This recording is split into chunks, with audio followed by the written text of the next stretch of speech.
What's going on, y'all? It's yours truly, Mr. TALIAFERRO. How's everybody doing out there? Listen, man, I'll be honest. Usually I feel as if though the media somehow, some way gets it wrong in regards to either black men that have committed crimes compared to how white men are perceived when they commit crimes, or also when a black man is killed. I still feel like sometimes the media gets it wrong. Sometimes even looking at the slain person as somehow still a criminal, even though they're no longer here. So, I've been critical of the media in the past, and, any platform out there. I know I'm a part of the media, but I've been very critical of bigger outlets of how they've covered some of our own. I'm not going to lie, though. With Nipsey Hussle, I feel like for the most part, media outlets are getting it right, and I'm very appreciative of the work that people are putting in. I'm appreciative of the police force in Los Angeles.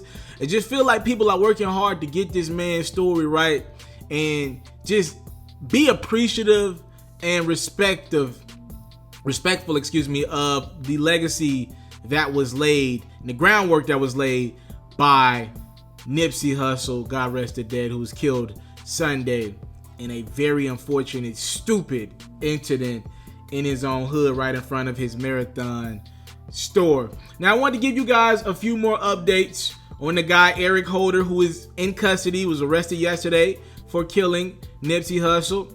So here's what we do know. This guy was picked up at a mental institute. Here's my guess. All right, he was trying to check himself in. My guess is he's going to try to plead insanity. It is a report out there that this guy Eric Holder did have mental issues in the past. It looks like he's going to try to plead insanity. Like, I'm not in my right mind. If I tried to check in a mental institute when I'm wanted for a murder, I'm probably the most popular guy in Los Angeles right now in regards to who the LAPD were looking for. So he's going to probably plead insanity. I don't think it's going to work. This guy will go away for the rest of his life for murder. He's currently being held on a $7 million bail. But he was not alone technically, all right? Now, if you do recall, Eric Holder, if you've seen the surveillance footage of him shooting Nipsey, and don't watch it too many times if you got to watch it at all right? This guy actually, after he shoots Nipsey and goes back and shoots at Nipsey again, whatever, he leaves the scene and goes and out of the shot. The police have said this guy, Eric Holder, went into a white getaway. I think it's a van, I believe. And a lot of people are like, yo, so this guy wasn't alone? So who helped him out? And that is a woman that was tied to Eric Holder. Her name has not been named yet. And as of right now, she's not in jail. She's out. She's been questioned and all that great stuff. She turned herself in. She said, look, this is all I know. It was not me who set this crime up. She's claiming she had no idea that Eric Holder, I'm not sure if this is her boyfriend, husband, whatever. She claims she had no idea that Eric was about to go shoot at Nipsey Hussle. Again, that is up for interpretation.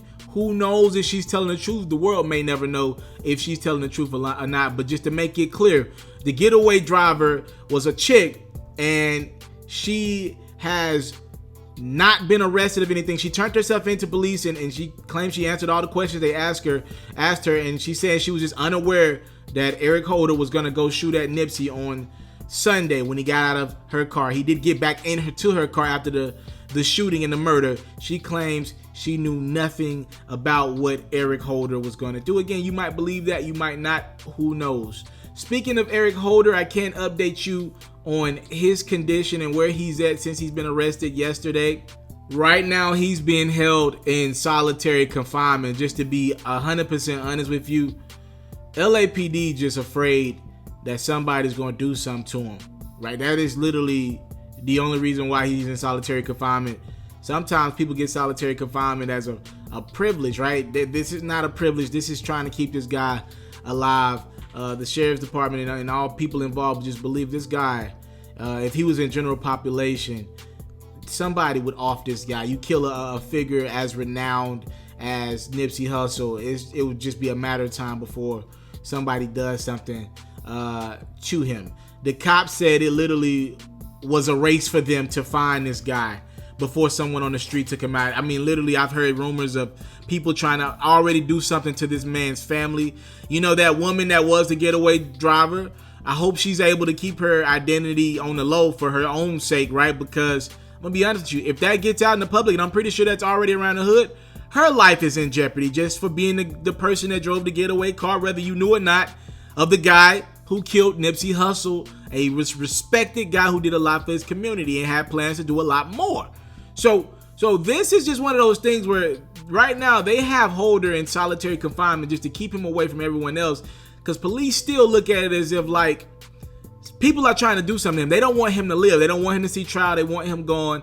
And if you put him, if he's already inside a cell with somebody who's also gonna do the rest of their life behind bars, and that person knows Nipsey, or Nipsey's helped him in any kind of way, or they just love what Nipsey does, this dude is at danger. Literally, police said we were racing to find this man because we didn't want another person to go to jail for this situation, right? We didn't want technically the wrong person to go to jail. If somebody that didn't like Eric Holder or wanted him dead over this murder of Nipsey, they were going to kill him on the street had police not got to him immediately, right? And at that point, another person goes to jail just because they're probably doing what a lot of people want to do to this guy right now, and it's offing him, right? So you didn't want anyone else to get mixed up in this one selfish man's mess. So police were like, we were racing to find this guy, and right now they got him in solitary confinement because General Pop is just entirely too dangerous for this guy right now, and I'm not sure when he'll ever be able to go into General Pop. Made a decision, you got to deal with the consequences of it. Thank y'all so much for the time, love, support. Again, just some updates on this situation in totality. Very sad. Again, I just sent a prayer up for Nipsey, you know, a few minutes ago. Look, I can't get the guy off my mind. I'm just being honest with you guys. I just can't get the dude off my mind. And I didn't expect it to be this way. I wasn't the biggest Nipsey fan. I've said that a couple times on my platform. But I'm the fan of anybody that is for our people. And boy, was he for our people. And it is super unfortunate to see this man go before he was done with his works. But Nipsey, you've left a lot to be respected of, and people are honoring your name, sir. I'm out. I came from nothing, but I want everything God has for me. I interview celebrities. I talk sports. I still represent the culture. All the kids, they are now tuned in. Yeah, we locked in right now, Mr. TALIAFERRO. Mr. TALIAFERRO. Shout out to Mr. TALIAFERRO. You're watching Mr. TALIAFERRO TV. Mr. TALIAFERRO TV. Here with the triple B's, you can't do nothing but win.